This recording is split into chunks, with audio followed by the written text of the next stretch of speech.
De nuevo, bienvenida Amalia. Sabemos que ya nos has acompañado pues como en otras sesiones, entonces bienvenida y te dejo pues acá con las niñas de estos grados. Perfecto, entonces voy a compartir pantalla.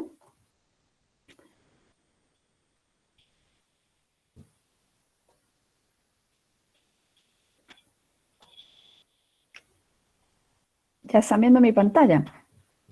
Sí. Sí. Gracias. Sí, señor. Gracias. Entonces, bueno, primero que todo, pues voy a poner esto aquí en modo presentación. Bien. Entonces, bueno, primero que todo, muchísimas gracias por invitarme. He tenido pues la oportunidad de ir conociendo cómo está funcionando la física en el colegio y me ha sorprendido muchísimo. Es excelente el programa que Claudia me ha pasado. Entonces, y me ha encantado pues trabajar con las niñas del colegio, pues como lo contaba ahorita María Laida, pues soy egresada. Lo que quiero es contarles, digamos, una charla donde hablo sobre lo que yo trabajo, que es un misterio del universo bastante complejo que se llama la materia oscura, pero a la vez de complejo es algo que yo considero muy bonito. Entonces la idea pues acá es como contarles algo bonito de la física. Entonces se llama Misterios del Universo, Materia Oscura. Entonces, a mí siempre me gusta pensar de qué estamos hechos. En muchos cursos del colegio vamos aprendiendo de qué estamos hechos. Puede ser, por ejemplo, en un curso de biología, de ciencias, inclusive en cursos de física también se puede hablar de esto, ¿no es cierto? Entonces sabemos que tenemos, pues, no sé, órganos, células, tejidos, en fin. Pero si nos vamos como, digamos, a lo más pequeñito, vamos a ver los átomos. Entonces, ¿qué sabemos de los átomos? Pues los átomos tienen protones, neutrones, también está el electrón. Lo que pasa es que si sumamos de todo lo que estamos hechos, el electrón contribuye muy poquito. Resulta que los electrones son muy livianitos, tienen muy poca masa. Pero entonces tenemos los protones y los neutrones que realmente aquí no lo muestran, están hechos de cosas más chiquiticas que llamamos los quarks. Entonces, voy a dejar aquí, voy a ocultar esto. Entonces, si nos vamos a mirar el resto del universo, es decir, en la Tierra, esto que vemos aquí de los átomos funciona no solo para nuestro cuerpo, sino para todo, las matas, los edificios, todo. Pero si nos vamos al universo, ¿de qué está hecho el universo? Pues, en principio, podríamos pensar, pues es lo mismo. En cierta manera, pues, ¿no es cierto? Nosotros estamos en el universo, entonces tenemos los mismos protones, neutrones, electrones. Pero resulta que cuando miramos más cuidadosamente, nos enteramos que hay mucho más y que todavía no lo entendemos. Entonces les quiero contar justamente esta historia de lo que no entendemos y cómo nos hemos dado cuenta que no lo entendemos y cómo lo estamos tratando de entender. Entonces, les voy a recordar que cuando miramos el universo, la fuerza más importante que tenemos es la gravedad. Es una fuerza de la cual estamos pues bastante conscientes, ¿no es cierto? Afortunadamente yo estoy acá sentada en la silla y no pegada al techo de mi casa por la fuerza de la gravedad, ¿no es cierto? Obviamente también se nos caen las cosas, se nos quiebra el celular, eso también es la parte mala, pero tiene la gran ventaja que no estamos volando por ahí sin control. A los astronautas hay que tenerlos controlados con cables para que no se vayan cuando están haciendo misiones espaciales, porque no hay muy baja gravedad o no hay gravedad. Ahora, les prometo que hay muy pocas ecuaciones, ya ustedes obviamente las ven en física, de hecho las vi de este tipo de ecuaciones de este estilo detrás del tablero de Claudia, pero pues algún poquito se necesita. ¿Qué sabemos de la gravedad? Que si tenemos dos masas, las que sean, pues la fuerza es proporcional a la multiplicación de esas masas. Y es inversamente proporcional al cuadrado de la distancia. Es decir, si tenemos dos objetos muy lejos, pues la gravedad va disminuyendo, ¿no es cierto? Por eso el astronauta pues ya no siente esa atracción gravitacional que como la siente en la Tierra. Y entre más masa, pues mayor fuerza de gravedad, y eso va a ser importante para lo que siga, pues más que todo la masa. No vamos a hablar tanto de la distancia, sino de este asunto de la masa.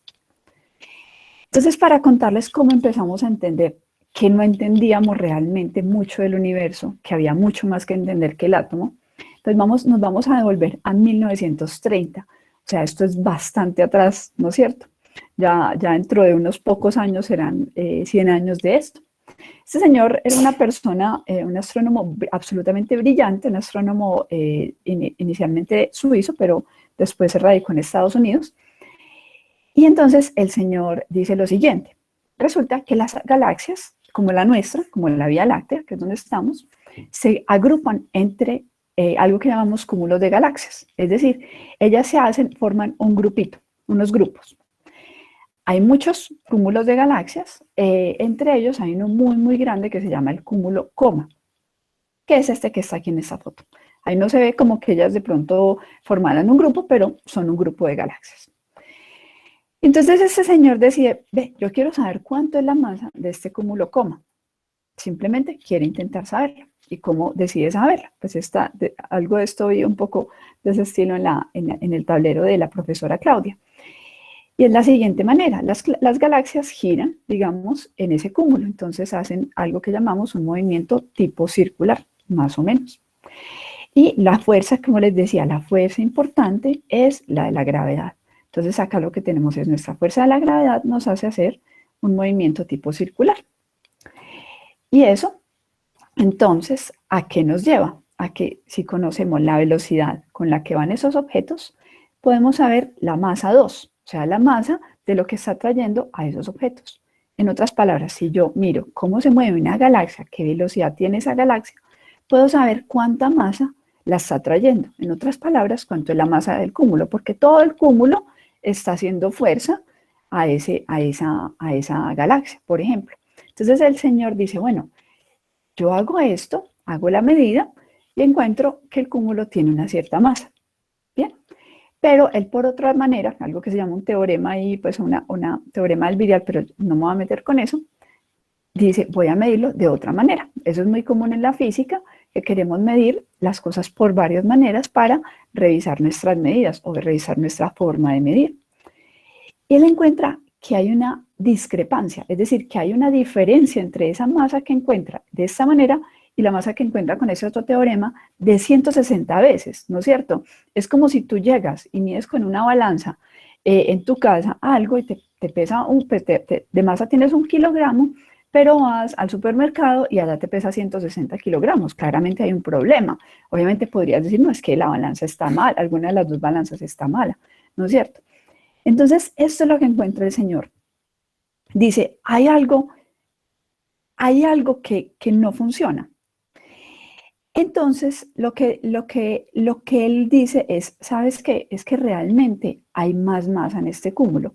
Se están moviendo tan rápido estas galaxias que hay más masa que la que yo mido de la otra manera. Hay mucha más. Y esa masa yo no la estoy viendo. Es una masa que es oscura.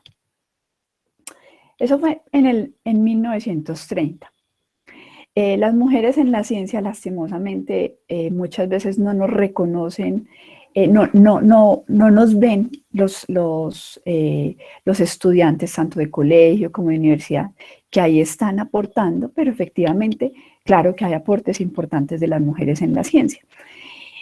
Pues resulta que una mujer, se llamaba Vera Rubin, dice, yo quiero estudiar cómo giran las galaxias. El principio es muy parecido.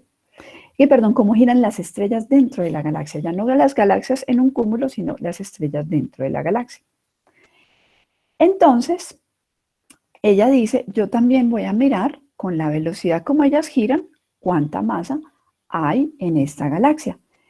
Yo la masa la puedo contar en las galaxias también, porque yo veo cuántas estrellas hay. Entonces yo puedo contar cuánta masa debe haber. No es un conteo fácil, hay que decirlo, pero efectivamente se puede hacer. Entonces les voy a mostrar esta grafiquita. Voy a tratar de explicarla lo más que pueda. Esta es una galaxia, ¿listo? Y entonces uno mide la distancia al centro de la galaxia, que es lo que se ve aquí en el eje horizontal. Entonces ella dice, mira, si sabemos la gravedad, como se las mostré ahorita, con velocidad está relacionada con la masa que le está generando esa fuerza gravitacional, pues lo que esperaríamos es que a medida que nos alejamos del centro de la galaxia, cada vez vamos a ir más despacio. Esto que tenemos acá En el eje vertical es velocidad. Entonces, a medida que nos alejamos, esto va a ir cada vez más pequeño, es decir, cada vez más despacio. Lo raro es que lo que ella realmente encontraba era que a medida que se alejaba del centro de la galaxia, cada vez las estrellas se iban moviendo más rápido. No solo se iban moviendo más rápido, ese comportamiento ya es extraño, esperábamos que fuera más pequeño y ahora más rápido, pero además que se iban moviendo demasiado rápido. ¿A qué me refiero? Si uno se mueve demasiado rápido, se puede escapar de la gravedad. Entonces, supuestamente todas esas estrellitas que están por aquí, fuera de esta galaxia, deberían haberse ido, no deberían estar ahí como las vemos que están ahí.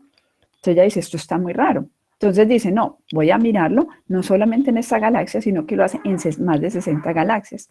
Y en todas se encuentra ese mismo comportamiento. Entonces, ¿qué se concluye? Que hay algo más ahí, una materia que yo no veo porque no la puedo ver aquí con lucecitas. La materia que yo estoy contando son las lucecitas, las estrellas. Entonces hay una materia que yo no veo y que está permitiendo que suceda este comportamiento tan extraño. Es decir, que cada vez vayan más rápido las estrellas es porque resulta que cada vez hay más masa. A medida que me alejo de la galaxia, hay más masa, que no la estoy viendo, no la puedo ver. Eso es lo que llamamos la materia oscura. Y es un gran misterio del universo. Otra manera en que la entendemos, entonces ya vemos cómo la entendemos muy al principio del siglo XX, ya a mediados del siglo XX con Vera Rubin. Y otra manera que la entendemos es a través de la luz. Les voy a explicar cómo funciona el asunto. Todos hemos hecho este experimento, lo hemos hecho en el colegio, inclusive jugando en la casa o simplemente revolviendo el agua que está con una cuchara. Vemos que si ponemos un vaso en el agua, pues el vaso se ve como quebrado. ¿Por qué el vaso se ve quebrado? Porque resulta que a la luz entrar en el agua va a cambiar, digamos, su camino. Ese cambiar su camino, aquí lo ve, esto es el ojito, ese cambiar su camino hace que se vea como si la parte del lápiz de abajo estuviera aquí y no realmente donde está, que es aquí. Entonces cambia su camino en el agua. ¿Listo? Y esa es la manera en la que funcionan tus gafas. Si tienes gafas de pronto, si tus papás tienen gafas o tus abuelos, las gafas funcionan así, es que cambian el camino de la luz para ayudar a formar bien la imagen que no se está formando por cuestiones de la edad, por cuestiones de cómo es tu ojo, lo que sea. Pues resulta que eso se llama una lente, ¿no es cierto? Justamente como la llamamos en las gafas. Y entonces con este experimento, por ejemplo, lo que se hace es, se puede entender cómo funciona la luz a través del agua, ¿no es cierto? Pero también podemos pensar que podemos entender sobre el agua a través de cómo se mueve la luz en ella. Entonces yo puedo estudiar algo como el agua a través de ver cómo la luz cambia en ella, a través pues de la física que conocemos de esta. Pues resulta que en el universo, aunque no tenemos agua, si salimos pues al universo, no es que digamos en el sistema solar tengamos agua entre los planetas o en nuestra galaxia tengamos agua entre las estrellas, aunque no la tenemos, resulta que la luz hace algo muy parecido. Para esto tuvo que llegar alguien con la genialidad como la que fue la de Einstein para explicarnos que resulta que la luz también hace lo mismo cuando pasa por cerca a un objeto muy masivo, hace lo mismo que vemos aquí con el agua. Entonces les voy a explicar qué es esto, que estas imágenes que tenemos acá. Entonces Einstein nos explica que cuando la luz pasa cerca de un objeto con mucha masa, ella cambia su camino. ¿Listo? Entonces, miren, imaginémonos que somos un telescopio en la Tierra. Entonces, este es nuestro telescopio en la Tierra. Y nosotros queremos observar esta galaxia que está aquí, la roja. ¿Listo? Entonces, esperaríamos que la luz de la galaxia llegue hasta el telescopio. Para tú ver cualquier cosa, pues la luz se tiene que llegar. ¿Listo? Entonces, esperaríamos que llegara de forma directa, una línea recta. Pero resulta que hay alguna otra cosa, por ejemplo, esta parte que se ve blanca, entre esa galaxia que queremos observar, la roja, y el telescopio. ¿Qué va a suceder? como esto blanco que tenemos acá, resulta que tiene mucha masa, pues lo que va a suceder es que realmente la luz de esta galaxia rojita no va a llegar derecho, sino que se va a tener que curvar. Entonces se va a curvar, pero no solamente por un lado, sino por varios lados. Y eso es algo increíble que no se esperaba hasta antes de que Einstein lo propusiera. Resulta que aquí podemos atrás ver lo que se vería desde esos telescopios de la Tierra. Entonces, en vez de ver una galaxia rojita, ven algo que se llama un anillo, porque ven la galaxia por este lado, por arriba, por abajo. Entonces produce todas estas imágenes. Aquí lo que les muestro a la izquierda es una imagen del telescopio espacial Hubble, donde le llama la carita feliz por obvias razones, y resulta que todas estas rayitas que ustedes ven aquí son la misma galaxia. Sería un puntico real, sería una cosita, por ejemplo esta. Sería algo como así, si no hubiera pasado por esta lente que llamamos lente gravitacional. Entonces acá se forma esta carita feliz. ¿Cómo usamos estas lentes gravitacionales? Entonces resulta que, miren que yo puedo ver que algo se deforma, ¿no es cierto? Como es el caso de estas galaxias, y entonces entender qué lo deformó. Así yo de ese algo que se deformó, yo no lo alcancé a ver. Pues resulta que así puedo entender yo la materia la materia que está formando ese lente. Y entonces esto nos permite saber que hay materia oscura. Entonces a toda esa materia que no estamos entendiendo, que no estamos viendo, le llamamos la materia oscura, y es nada más ni nada menos que aproximadamente 6 veces más que la materia normal. Es decir, por cada átomo que sí entendemos, hay algo así como si hubiera 6 átomos que no entendemos qué son. Para explicarles un poquito cómo se usó esto, hay un ejemplo muy bonito, y es este. Esta imagen, pues bien bonita también, esto también es del telescopio espacial Hubble, y lo que muestra es un montón de galaxias. ¿Listo? Cada puntico acá, increíblemente, es una galaxia. Y él se ve muy tranquilo ahí. Pero resulta que esta imagen tan tranquila y bonita que se ve aquí es el resultado de algo bastante, digamos, catastrófico, y se chocaron 2 cúmulos de galaxias. Entonces, como les había contado, al principio las galaxias se agrupan y forman cúmulos. Pues resulta que los cúmulos se van moviendo por el espacio y se chocan. Y estos 2 se chocaron. Y esto es lo que queda de ese choque. Entonces, la NASA dice, bueno, yo tengo esta foto tan bonita, yo quiero analizarla un poco mejor. Entonces dice, voy a mirar cómo emite rayos X. Voy a mirar por lo que llamamos en el infrarrojo. Algo parecido a como te miden la temperatura cada que vas al centro comercial o al colegio o lo que sea, que te miden la temperatura, lo están haciendo por forma infrarroja. ¿Listo? Para ver cuánto emites tú de esa radiación, pues la NASA quiso mirarlo, pero para este cúmulo de galaxias, con un satélite que tiene, pues con un experimento que tiene. Y entonces encuentra, lo pintamos aquí de rosado, no es que esto sea rosado, sino que lo pinto de rosado, en donde más se está emitiendo toda esa temperatura. Después dice, bueno, listo, entonces yo ya sé dónde se está emitiendo temperatura. ¿Eso por qué se emite de temperatura? Pues porque tenemos esa emisión de estos rayos X. Pues ocurre, o esta radiación, pues ocurre porque básicamente cuando se chocan las galaxias, se choca la materia entre ellas y esa materia se calienta. Pero entonces dicen, bueno, ahora yo quiero usar esa que les contaba de lentes gravitacionales para ver en dónde está la mayor concentración de la masa.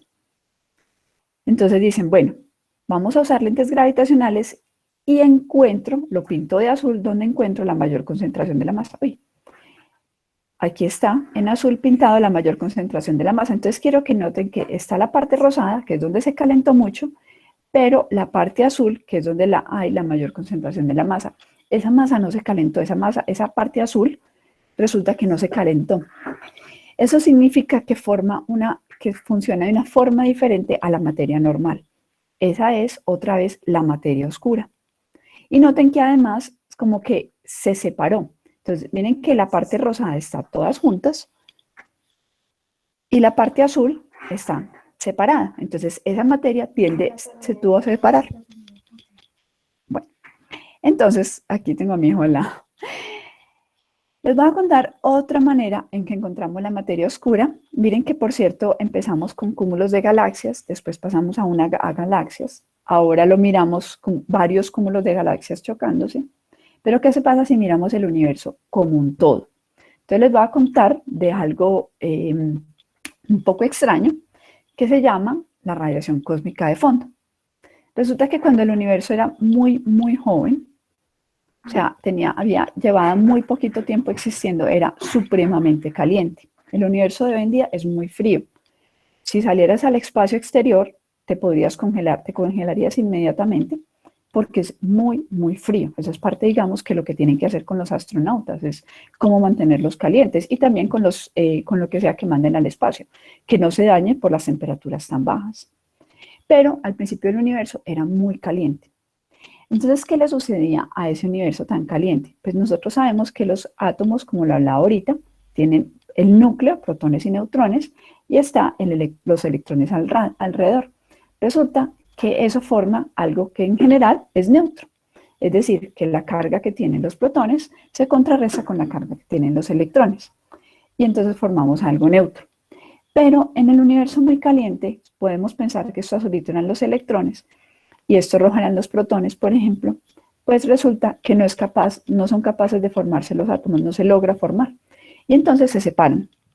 Entonces, ¿qué sucede? Tenemos por todos lados materia que tiene carga eléctrica.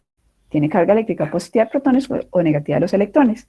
Y eso hace que la luz, cuando llegue ahí, golpee inmediatamente contra esa carga eléctrica, porque a la luz le gusta interactuar con algo que tenga carga eléctrica. Entonces llega, por ejemplo, al protón y golpea con él, después golpea con el siguiente, después golpea con el siguiente y así sucesivamente. Eso significa que a la luz le queda muy difícil salir, porque todo el tiempo está chocando con otra cosa. Ahora, si el universo ya se empieza a enfriar, porque sabemos que en cierto momento ya el universo se fue enfriando, en algún momento se forman otra vez los átomos neutros. Ahora sí los átomos neutros, los que nosotros conocemos. El electrón alrededor del núcleo atómico donde están los protones, y entonces la carga es cero, básicamente. Y entonces, ¿qué sucede con la luz? Pues como a ella no le gusta interactuar con las cosas que son neutras, simplemente sale tranquila. Entonces, para entender más o menos esto cómo funciona, imagínense un día yo trabajo en la EIA, la que se conoce como la Escuela de Ingeniería de Antioquia, en la sede de Las Palmas, y pues allá tenemos muchos días donde hay mucha neblina, y muchas veces nos toca manejar con neblina, y nos podemos encontrar imágenes de este tipo, donde básicamente no vemos casi nada al frente de nosotros. ¿Qué sucede ahí con la neblina? Que es que hay un montón de agua en el ambiente, y entonces la luz se choca con cada gotica de agua y no logra salir. Eso es lo que sucede. Pero ustedes saben que en cierto momento llega y sale el sol, y desaparece la neblina. ¿Qué es lo que pasó? Que sale el sol, logra evaporar esas goticas de agua y entonces ya la luz puede seguir derecho. Pues resulta que eso mismo le sucedió al universo. Repito, era muy caliente, la luz no lograba salir y en un momento se enfrió. Y al enfriarse y volverse neutro, pues la luz salió y entonces genera un destello. Y ese destello ocurrió cuando el universo apenas tenía 300.000 años. Es un universo bebé comparado con lo viejo que es ahora. Pero nosotros lo interesante es que lo podemos ver, porque resulta que mirar al cielo es equivalente a mirar al pasado. Entonces yo siempre digo, mira, si tú salieras hoy, pues no hay mucho sol, pero si tú salieras hoy afuera de tu casa o miras por la ventana y ves el sol, resulta que estás viendo algo que realmente sucedió en el pasado, porque sucedió hace 8 minutos. La luz se demora 8 minutos de salir del sol a llegar hasta tus ojos. Si tú miraras la estrella, digamos, más cercana esta noche, si la lograras ver, repito, con esta no es imposible, pero si la lograras ver esta noche, la estrella más cercana que podemos ver, aparte del sol, pues, por la noche, verías algo que sucedió hace 4 años, porque esa estrella está a 4 años luz, es decir, la luz se demora 4 años en llegarte. Entonces mira que uno puede ir mirando hacia el pasado a medida que ve cada vez más lejos. Pues resulta que podemos ver esta radiación cósmica de fondo. Eso inclusive dio un premio Nobel de Física cuando la descubrieron. Si alguna vez has oído tu radio, por ejemplo, desintonizado, o has podido ver, a ustedes no les tocó eso porque tenemos pues ya, digamos, Netflix y vemos todo a través de cable, pues de fibra óptica. Pero si alguna vez has visto una televisión desintonizada, un pedacito de la desintonización que uno ve en una televisión es esa misma radiación cósmica de fondo que todo el tiempo nos está llegando. Y esa radiación la miden.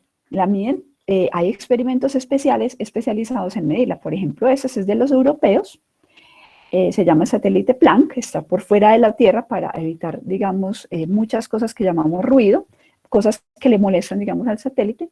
Y entonces encuentra que es más o menos parecida en todo, por donde lo miren del universo, o sea, si mira hacia el norte, hacia el sur, hacia el este, hacia el oeste, pero hay pequeñas diferencias. Y esas pequeñas diferencias unas son más calientes, decimos, aquí podemos asociar una temperatura, algo más caliente y algo un poco más frío. Realmente son muy, muy pequeñas las diferencias. Pues esas partes más calientes resulta que son las semillas para que se formen más adelante las galaxias. Cuando el universo era tan joven, no había galaxias. Entonces, ¿qué sucede? Ellos estudian esto de una manera compleja que hasta a mí me cuesta entenderlo, pero miren lo que encuentran. Dicen, bueno, si con esto se formó, si esto fueron las semillas para formar las galaxias, yo puedo adelantar la película y ver cómo serían las galaxias en el día de hoy. Y se dan cuenta que las cosas no funcionan. Es decir, yo adelanto la película desde ese universo tan joven hasta hoy, me da una cosa distinta a la que realmente veo. Entonces dicen, no, tiene que haber algo más que ayude a formar las galaxias. Entonces, ¿qué encuentra esta gente? Y aquí viene, pues, digamos, la conclusión de las evidencias de lo que sabemos de la materia oscura.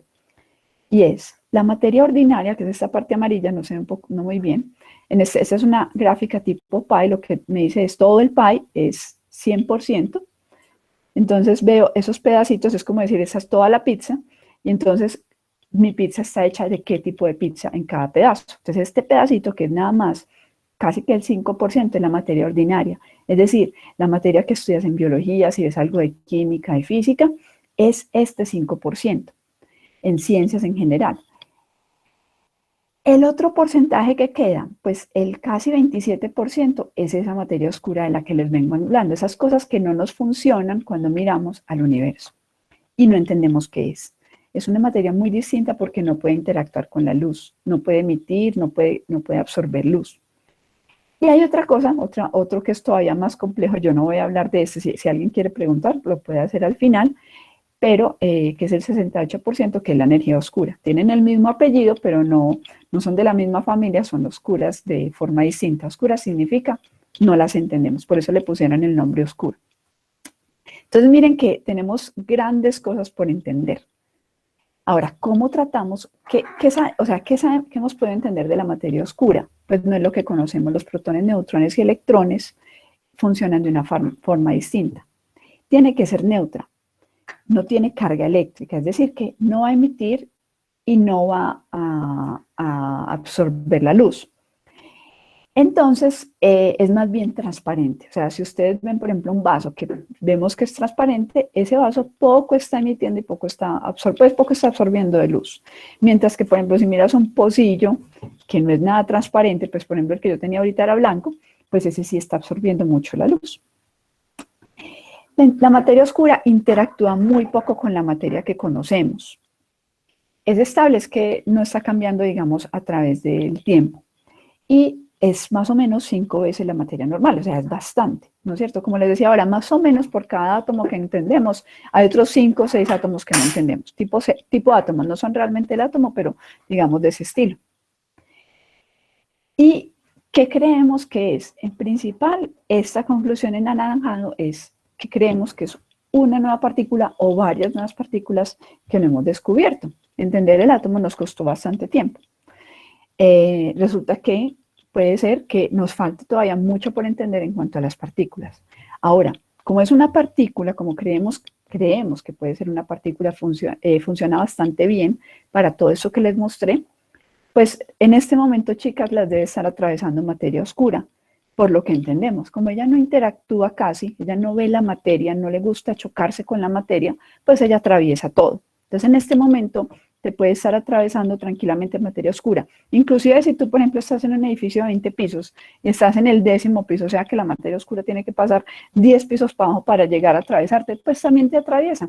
Inclusive de noche te puede llegar atravesando toda la Tierra, o en cualquier momento, pues realmente.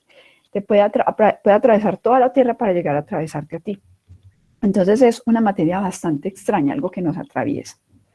Entonces, ahora sí, ¿cómo la intentamos descubrir? O sea, listo, entonces tenemos este problema, que es lo que estamos haciendo los físicos, en particular los físicos de partículas, queda muy redundante, para tratar de entender esto. Entonces les voy a contar ya sobre los experimentos de materia oscura. Hay montonones, yo solo voy a contar como los más relevantes, digamos, los más importantes.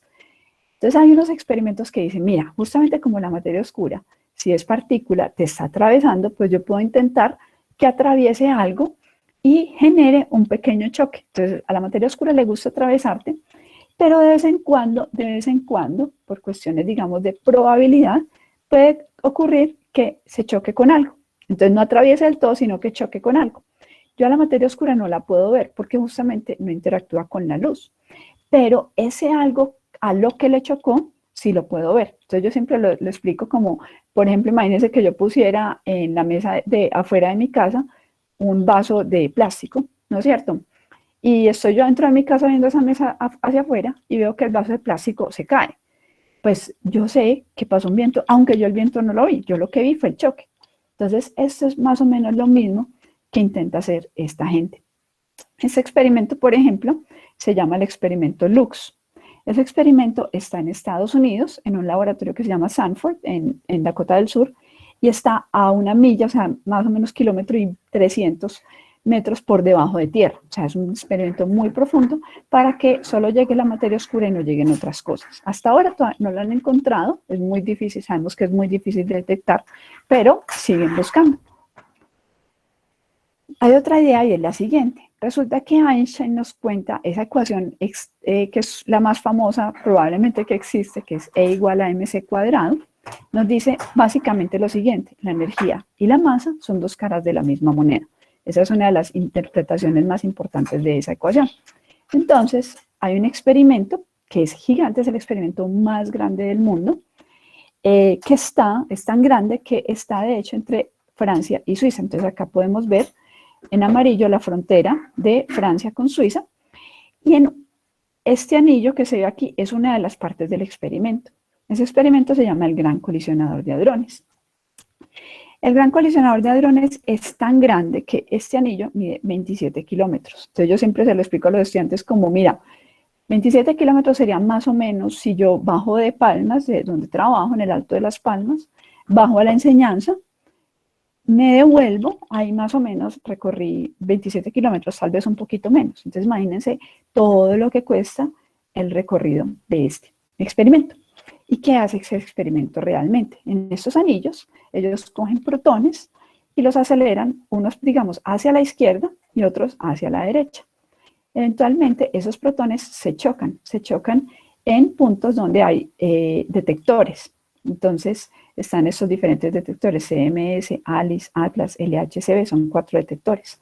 Entonces, ellos se chocan ahí. Y resulta que como ellos mandaron los protones, no solamente los mandaron a la izquierda y a la derecha para que se chocaran, sino que los mandaron a las energías más altas alcanzadas por el ser humano. Son altísimas las energías. Entonces, como hay tanta energía, resulta que puedo producir muchas cosas, porque recuerden, energía y masa son dos caras de la misma moneda, que es lo que nos dice Einstein. Entonces, puedo producir, con todas esas energías, puedo producir diferentes cosas. Por ejemplo, podría producir ese tipo de materia oscura. Detectarla, repito, no lo vamos a poder hacer. No podemos detectar la materia oscura porque no la vemos en esos detectores.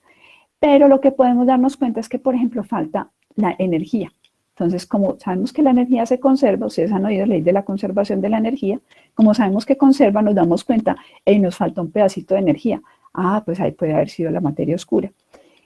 Hay otras técnicas, no sé si alguna vez han oído hablar del momento lineal, pues también lo miramos a través de momento lineal, de no conservación, de algo que pareciera que no conserva el momento lineal.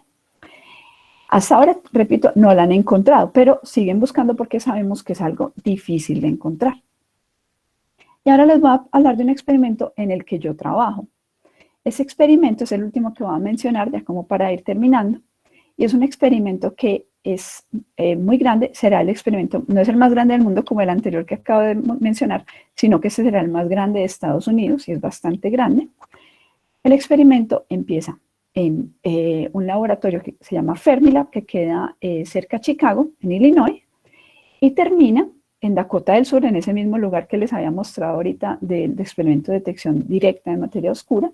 Ahí también va a quedar parte de ese experimento que se llama DUNE, que es el Deep Underground Neutrino Experiment. Entonces, lo que hace ese experimento en cuanto a materia oscura es que puede hacer justamente producir materia oscura, porque también choca protones a alta velocidad, a alta energía, perdón, como lo hace este otro experimento, no tan altas las energías como este, pero sí son altas. Y además la puede hacer la detección al estilo detección directa, es decir, que esa materia oscura que produce choque con algún átomo o algún electrón de algo y yo vea es cómo ese átomo se mueve o cómo se mueve ese electrón. Entonces voy a parar un momentico acá la presentación, les quiero mostrar un videito de esto y le voy a poner el volumen en 0 del video y yo simplemente les voy a contar. Me gustaría si alguien me confirma que estén viendo, viendo el video. Sí, profe. Gracias, gracias, muchas gracias. Entonces, ese es el experimento DUNE y voy a ir parando pues porque de pronto va un poquito rápido. Entonces les muestro, este es Fermilab, ese es el gran complejo de laboratorios que queda cerca de Chicago. Y entonces ahí va a empezar DUNE y entonces miren lo que va a suceder con DUNE. DUNE va a generar protones y los va a pasar por aquí. Esto es lo que se llama un acelerador de protones. Entonces los va a acelerar a casi la velocidad de la luz. Nada puede sobrepasar la velocidad de la luz y lo que tenga masa, de hecho, no puede andar a la velocidad de la luz, como es el caso del protón, pero lo puedes acelerar a 99.9999% de la velocidad de la luz. Esto es lo que hace DUNE. Y aquí está, estos rojitos son los protones acelerados. Entonces los acelera increíblemente, pero necesita acelerarlos todavía más y por eso los hace pasar por anillos. Estos experimentos, muchos usan anillos para permitir, digamos, a estos protones dar vueltas y vueltas, acá lo vemos, y acelerando. Pero en cierto momento quiero que se choquen, porque ahí es donde se generan todo este mundo de cosas, como la materia oscura. Entonces lo meten por la Tierra y aquí lo que sucedió es que se chocan. Voy a devolver un poquito. Entonces los protones que están representados con esa línea roja y miren que se volvió verde. Ahí se chocó, se produjeron varias cosas, entre ellas neutrinos, que realmente es lo que estudia el experimento, que son otras partículas bastante extrañas, pero también se puede producir materia oscura. Entonces, ¿ellos qué hacen? Aquí en este cuadrito azul, lo que hay es una gran cantidad de argón. El argón es algo que encontramos en la atmósfera. Hay muy poquito, un 1% de la atmósfera es argón, y además es bastante, digamos, gordito. Entonces, como es muy gordito, pues la materia oscura se podría chocar con él. Le queda más fácil chocarse con él que con algo que fuera muy liviano, por ejemplo, el hidrógeno. Entonces, aquí se podría chocar y entonces se generan datos. Entonces, esos datos nos los mandan a nosotros los científicos cuando el experimento esté ya terminado de construir. Ahora, esos datos nos interesan, pero resulta que el experimento se interesa todavía más por qué sucede con estos neutrinos, inclusive también podría ser con la materia oscura, pero principalmente con los neutrinos a medida que viajan. Entonces lo que van a hacer es que esas partículas o ese haz verde o esa línea verde que ustedes veían va a continuar. Continúa bajo tierra. ¿Por qué? Porque son cosas que no interactúan casi con la materia. Son como, yo les digo, fantasmas, ¿no es cierto? La materia oscura es como un fantasma. Los neutrinos que estudia el experimento también son como fantasmas, nos atraviesan todos y atraviesan la Tierra. Entonces van a atravesar nada más ni nada menos que 1.300 kilómetros.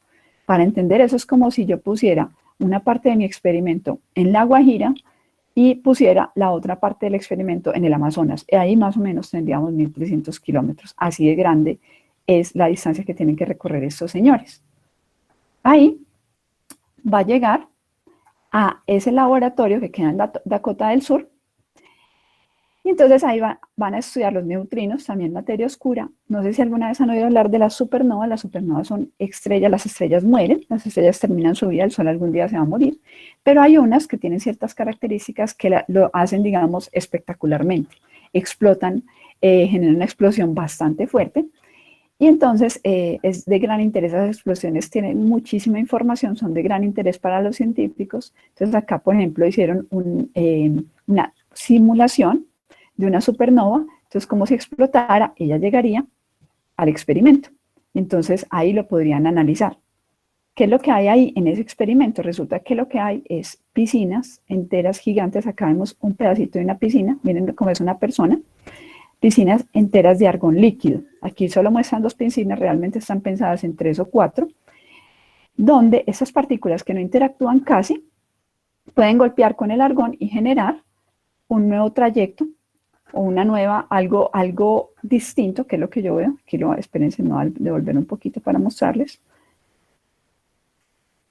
Entonces, estos neutrinos, repito, llegan, pasan por esas piscinas, algunos le pueden pegar al argón, o la materia oscura le puede pegar al argón, y entonces yo no veo la materia oscura ni los neutrinos, sino que veo lo que ellos dejaron, las partículas que se crearon ahí.